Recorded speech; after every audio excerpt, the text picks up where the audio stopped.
Y ya cuando ya venga al tercer hit, yo ya digo lo que dijo el gobernador, que le digo detrás.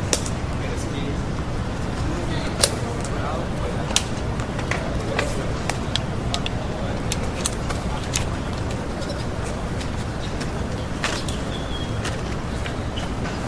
que your emotion in seeing that? Very scary.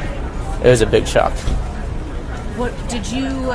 So when you say you saw people getting wheeled to the ambulances, did you see any fire or anything like? We did not, but we saw burn marks and we had seen smoke from far away. Did you hear anything? We did not hear anything. What is this like to have this happen in your community? It's very scary and it's a huge shock, and it's a big thing that sadly we've experienced before, but it's really scary and it's really upsetting that it's happening in Boulder. Is this going to keep you from coming out to Pearl Street? I'm not sure. Maybe, probably not. I'll probably come back, but we'll see. Boulder, I think, has done a great job of pulling together in the past, and I remember personally feeling like the Boulder community had gone together well after the sad events that happened at the King Soopers a few years ago.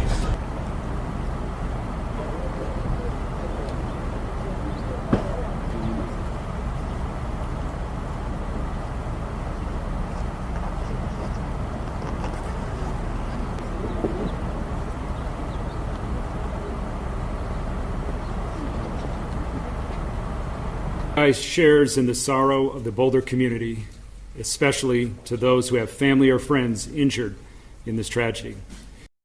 We're early in the investigation, but some details have emerged. I'm able to confirm there are 6 victims, ages 67 to 88. All of them have been transported to local hospitals. This attack happened at a regularly scheduled weekly peaceful event. Witnesses are reporting that the subject used a makeshift flamethrower and threw an incendiary device into the crowd. The suspect was heard to yell, "Free Palestine," during the attack. The subject has been identified as Mohamed Sabry Soliman, and he's 45 years old.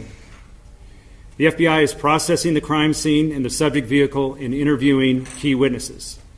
We're assisting Boulder Police in providing technical, analytic, and additional forensic resources. As a result of these preliminary facts, it is clear that this is a targeted act of violence, and the FBI is investigating this as an act of terrorism. Sadly, attacks like this are becoming too common across the country. This is an example of how perpetrators of violence continue to threaten communities across our nation. It's our job, the FBI, the Boulder Police, and our law enforcement and community partners, to bring these criminals to justice and keep our communities safe.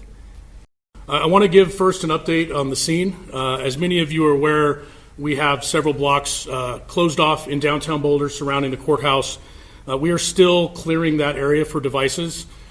When this call came out today, our officers rushed as quickly as they could somewhere close to the area, and they immediately ran into a chaotic situation where a man was throwing Molotov cocktails and using other devices to hurt people.